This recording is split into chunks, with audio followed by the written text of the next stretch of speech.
Untuk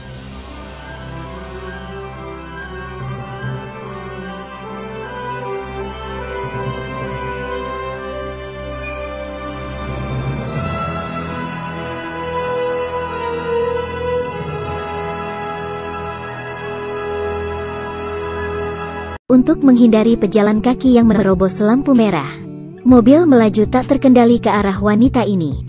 Dan perut wanita ini masih ada bayi yang belum cukup bulan. Karena tidak sempat menghindar, wanita itu membalikkan badannya dan melindungi perutnya. Lalu dia ditabrak oleh mobil dan jatuh ke lantai. "Tolong aku. Tolong selamatkan aku. Aku masih punya bayi di perutku. Tolong selamatkan aku." Terdengar suara ambulans. Wanita itu segera dilarikan ke rumah sakit untuk perawatan darurat. Dia yang terbaring di meja operasi dan memakai masker oksigen. Dia tidak berani menutup matanya hingga dia melihat anak yang dilahir lebih awal dan mendengar tangisan anaknya. Dia baru dengan tenang menutup matanya untuk selamanya.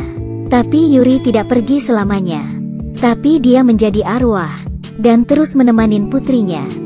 Paginya membawanya ke sekolah, kemudian menemani dia pulang dari sekolah. Malamnya dia menemaninya tidur. Jika tidak ada kerjaan, maka dia akan kembali ke rumah duka dan bersembunyi di guci milik dirinya.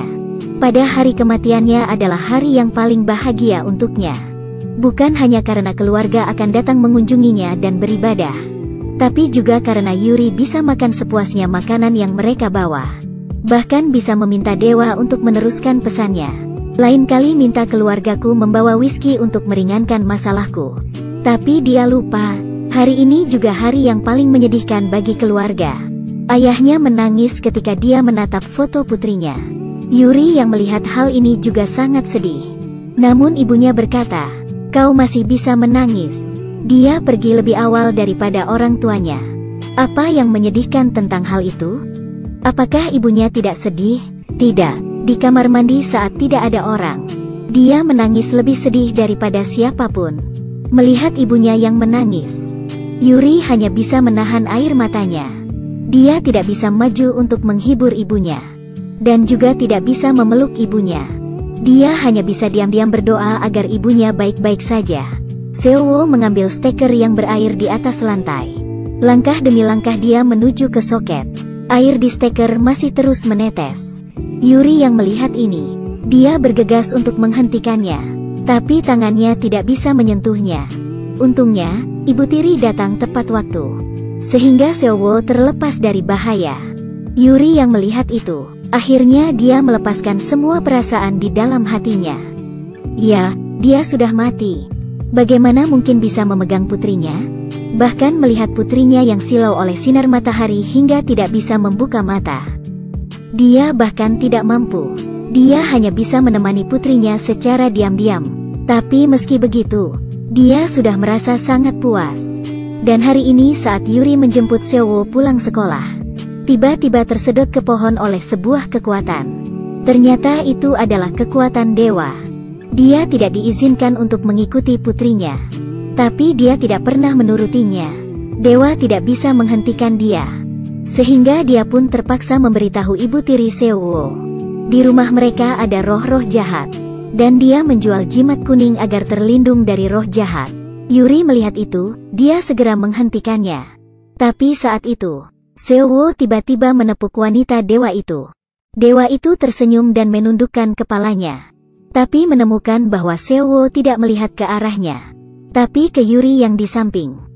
Apakah anak ini bisa melihat arwah? Saat dewa itu terpana, Yuri menggunakan kesempatan ini dan pulang bersama putrinya. Ketika sampai di rumah, dia menemukan roh tersembunyi di sini. Karena dia takut itu akan mempengaruhi kesehatan Seo. Yuri ingin mengusirnya, tapi roh itu berkata kepadanya, "Dia bisa melihat kita." Omong kosong. Yuri mengusir roh itu. Saat itu Seo baru saja masuk.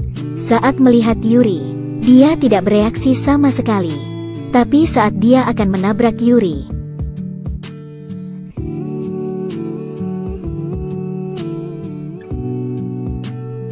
dia meminggir. Itu tidak mungkin. Seowo. Ya. Yuri terkejut hingga terduduk di atas lantai. Untuk mencari tahu kebenaran, dia hanya bisa menemukan dewa wanita itu. Akhirnya dia tahu, rupanya karena dia terus-menerus di samping Seowo, menyebabkan Seowo lebih lemah daripada orang lain. Itu sebabnya dia bisa melihat arwah. Dan karena itu juga, setan-setan kecil akan berkumpul di sekitar Seowo. Tapi dia masih muda, dia tidak bisa membedakan yang baik atau buruk. Dalam sekejap mata, dia ditipu oleh setan kecil. Yuri masuk ke kulkas dan menemukan Seowo dalam keadaan pingsan. Dia ingin membawa putrinya pergi, tapi tangan tidak bisa menyentuhnya. Dia hanya bisa berteriak. Dia berlari untuk memberitahu guru, tapi guru tidak bisa mendengar suara dari arwah. Terpaksa Yuri berlari kembali ke lemari es. Dia menangis dengan cemas dan terus memanggil nama putrinya. Seowo. Seowo. Dan saat itu juga, kaki Seowo bergerak. Pintu kulkas ditendang hingga ada celah. Pada detik itu juga guru lewat di depan dan melihat kaki yang dari lemari es, sehingga dia bergegas mengendong Seowo keluar. Kemudian para guru mengantarnya ke rumah sakit. Untungnya, semuanya dalam keadaan aman. Tapi para guru merasa aneh. Anak-anak bahkan tidak tahu di mana dapur. Bagaimana bisa Seowo masuk ke lemari es dengan sendirinya? Tapi Yuri sangat jelas, karena sebelum dia menemukan Seowo, dia melihat setan kecil keluar dari lemari es. Seowo dibawa oleh setan kecil itu. Seowo bisa menarik perhatian arwah-arwah. Itu semua karena Yuri terus mengikutinya untuk waktu yang lama. Terpikir olehnya, dia hampir menyebabkan Seowo meninggal. Yuri terjatuh di lantai dan terus menangis. Kemudian dia berjalan di jalan dalam frustrasi. Melihat orang-orang di sekitar begitu bahagia. Muka mereka penuh dengan senyuman. Seperti dunia ini, hanya ada satu orang yang ditinggal sendirian. Yuri berjongkok di jalan dan sangat marah atas ketidakadilan sang kuasa. Dia hanya ingin melihat putrinya tumbuh dewasa. Apakah itu juga tidak boleh? Pada saat itu juga, langit tiba-tiba bersuara, disertai dengan kilat dan petir. Salju pun turun saat itu. Kemudian berubah menjadi es dan jatuh ke bawah. Orang di sekitar berlari menyelamatkan diri sendiri. Akhirnya, hanya Yuri yang tertinggal di tengah jalan. Tidak tahu berapa lama kemudian, kepingan salju jatuh di bahu Yuri. Tapi kali ini, salju perlahan-lahan mencair. Orang yang lewat juga mulai menghindari Yuri. Apakah semua orang bisa melihatnya? Dia kembali dari kematian? Yuri menghentikan orang yang lewat dan berulang kali bertanya. Kalian, bisakah melihatku? Dia benar-benar hidup. Yuri bergegas ke taman kanak-kanak. Kali ini, dia memeluk Seowo dengan erat. Suhu pelukan ini membuatnya menangis. Saat ini, dia benar-benar merasakan kebahagiaan menjadi seorang ibu. Tapi kebahagiaan selalu tidak lama. Dewa wanita itu memberitahu Yuri, dia hanya ada waktu 49 hari di sana. Dalam waktu ini, jika dia menemukan tempat untuk diri sendiri, maka dia bisa hidup selamanya. Jika tidak, dia akan hilang selamanya. Yuri bisa kembali dari kematian adalah sebuah keajaiban. Bisakah dia melakukan keajaiban berikutnya? Di atas adalah drama Korea, Hi Bye Mama.